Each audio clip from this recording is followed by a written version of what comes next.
A local mother wants answers after her daughter dies. She died after getting the HPV vaccine, Gardasil. Joy LaPola has tonight's cover story, Deadly Decision. At the age of 21, life was looking up for Chris Tarcell. For the first time, she'd be living off campus. Chris's mother had just given her a car. It was a happy time in her life. Very special person. Very proud of her. The future was bright for both Chris and her mother, Emily. They had planned a mother-daughter art show this May right here in Maryland. We had lots of great times together. But then tragedy struck. It was like the worst day of my life. The police officer came to my house. They told me my daughter had died.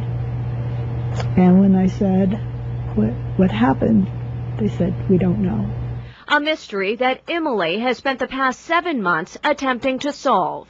Emily believes somehow the vaccine Gardasil played a role in her daughter's death. A vaccine manufactured by Merck that researchers claim prevents certain types of cervical cancer.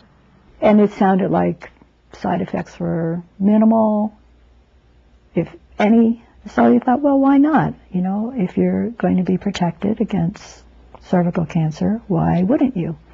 Emily had even confided in friends who were nurses. At the time, she considered herself well-informed. Now, not so much. According to a federal tracking system called VAERS, there have been more than 10,000 adverse reactions following the vaccination and 27 reported deaths since 2006. But Gardasil's maker points out these are anecdotal cases. In a statement, Merck officials say, quote, an adverse experience report describes an event that occurred after vaccination and does not necessarily mean that the vaccine caused or contributed to the event. An official for the Centers for Disease Control says the tracking system doesn't provide enough information for researchers to prove whether Gardasil caused any of the reported side effects. We want to have better data to reassure people. But again, the patterns of the number of serious events looked at in VAERS do not suggest any, increase in risk. While the CDC believes Gardasil is safe, a conservative watchdog group called Judicial Watch, which has been studying Gardasil's safety, says parents' concerns about the vaccine are valid.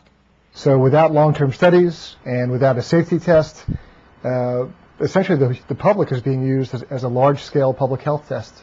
For Emily, she's still left with more questions than answers. I really regret not having done any research. As she looks through piles of papers all linked to Gardasil and her daughter's death, Emily can't help but remember the last conversations she had with her daughter. She complained of feeling dizzy when she stood up. She complained of feeling tired. I didn't think much of that at the time. Although there's a sense of helplessness, Emily also has hope that her determination will one day lead to lawmakers on Capitol Hill taking a closer look at this vaccine and the research that surrounds it. Joy LaPola, Fox 45, News at 10.